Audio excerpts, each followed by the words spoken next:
Bueno, la justicia restaurativa es un reto. Es un reto porque estamos anclados en un sistema penal muy rígido, donde hay la comisión de un hecho delictivo, hay un proceso penal, hay una identificación de un delito y hay una condena. Pero hay unas personas que son las grandes olvidadas de este proceso penal, que son precisamente las víctimas de estos delitos.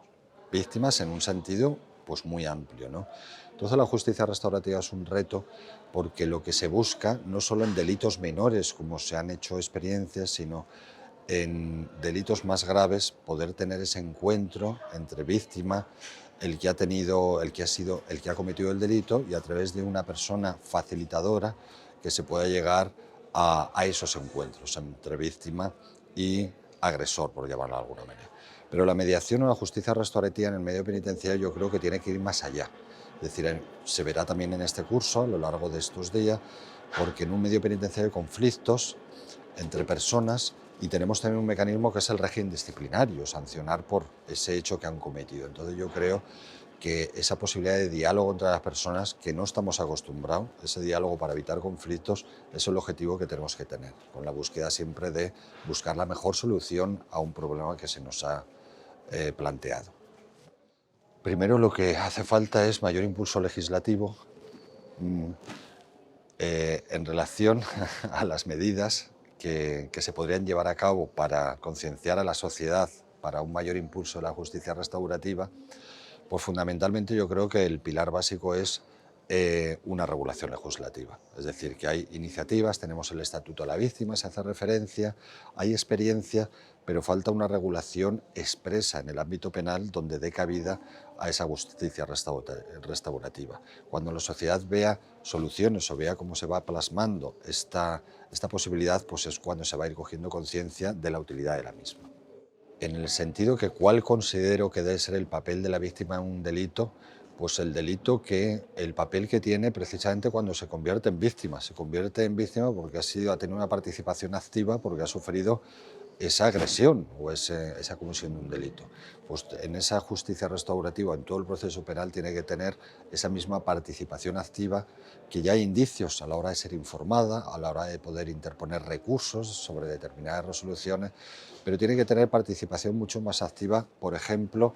a la hora de la responsabilidad civil que se impone al condenado, poder llegar a ese acuerdo o llegar a mediar o llegar a pactar con el agresor, que no sea simplemente la estructura penal propiamente dicha como represiva ante una situación, sino que tenga un papel absolutamente activo en el ámbito de ejecución, que es el penitenciario, pero también durante el proceso. Yo considero que a todos nos cuestan los cambios, es muy difícil adaptarnos al cambio, entonces la preparación no se puede producir de golpe, nos va a suponer un trauma, es decir, que yo creo que los cambios se tienen que ir produciendo poco a poco y que se vayan viendo pues, los beneficios que está suponiendo otras medidas alternativas, otras medidas diferentes al proceso penal, a la ejecución penal, como conocemos actualmente. Pues vamos a tener una ponente magistral, que es Mercedes Gallizo, que fue secretaria general de Instituciones Penitenciarias y además presidenta actualmente de la Sociedad de Infraestructura y Equipamientos Penitenciarios, que conoce desde hace muchos años perfectamente lo que es las infraestructuras penitenciarias. Y hemos partido desde prisiones basadas en un momento en un sistema arquitectónico radial, basada en el panóptico, como la Modelo, Carabanchel, aquí en Málaga, Cruz de Humilladero, que eran prisiones que no facilitaban para nada la reinserción. Luego se hicieron una serie de prisiones diferentes, cada una como Alaurín, Valdemoro, bueno, cada una era su estilo, depende un poco del arquitecto, pero que también tenía sus defectos, ¿no? Ahora actualmente tenemos una concepción de los centros tipos, prototipos, que son un centro